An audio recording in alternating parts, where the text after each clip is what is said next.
What would you do if you walked into a classroom, opened your mouth to speak, and the entire room burst into laughter just because of your accent? Family, today's story will move you. It is about a young black girl whose voice was mocked and ridiculed, but what she said in response left her classmates completely speechless. Have you ever been judged because of the way you speak? Do you believe your voice is your power, no matter how it sounds? Before we begin, don't forget to hit that subscribe button and join us here on Skin Deep Stories, where we share emotional, powerful, and unforgettable stories that shine a light on resilience, courage, and hope. Stay with me until the very end, because this story has a twist that will shock you.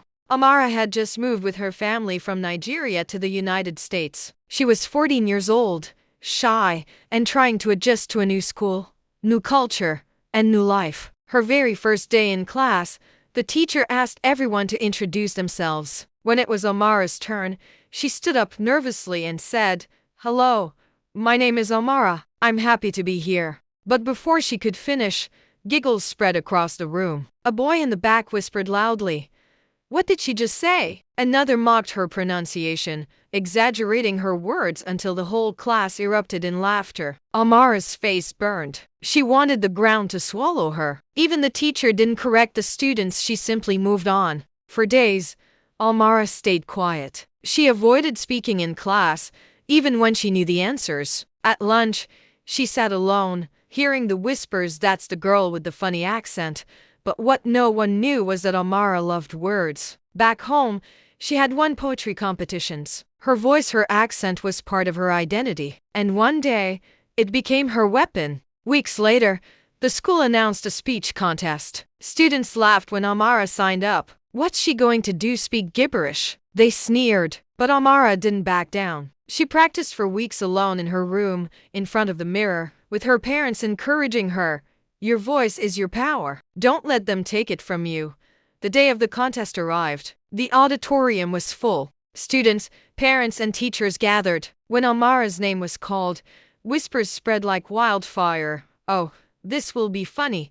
She walked onto the stage, her hands trembling, but when she looked out at the crowd, she remembered her father's words.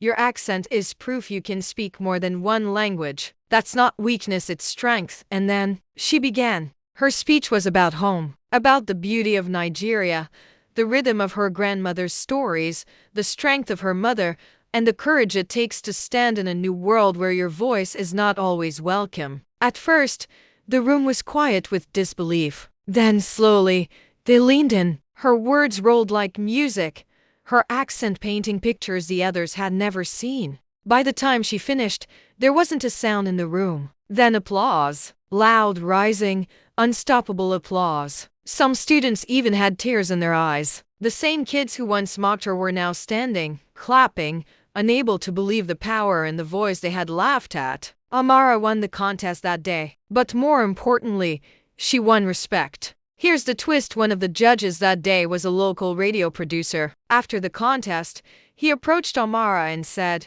"Your voice isn't something to hide, it's something the world needs to hear." Within a year, Amara was recording spoken word poetry for the radio, her accent reaching thousands, inspiring others who had been silenced by shame. The same voice that was once mocked had become her greatest power. What about you? Would you have dared to speak up like Amara or stayed silent? Drop your thoughts in the comments below. And if this story touched you, please subscribe to Skin Deep Stories for more powerful stories of courage, resilience, and hope.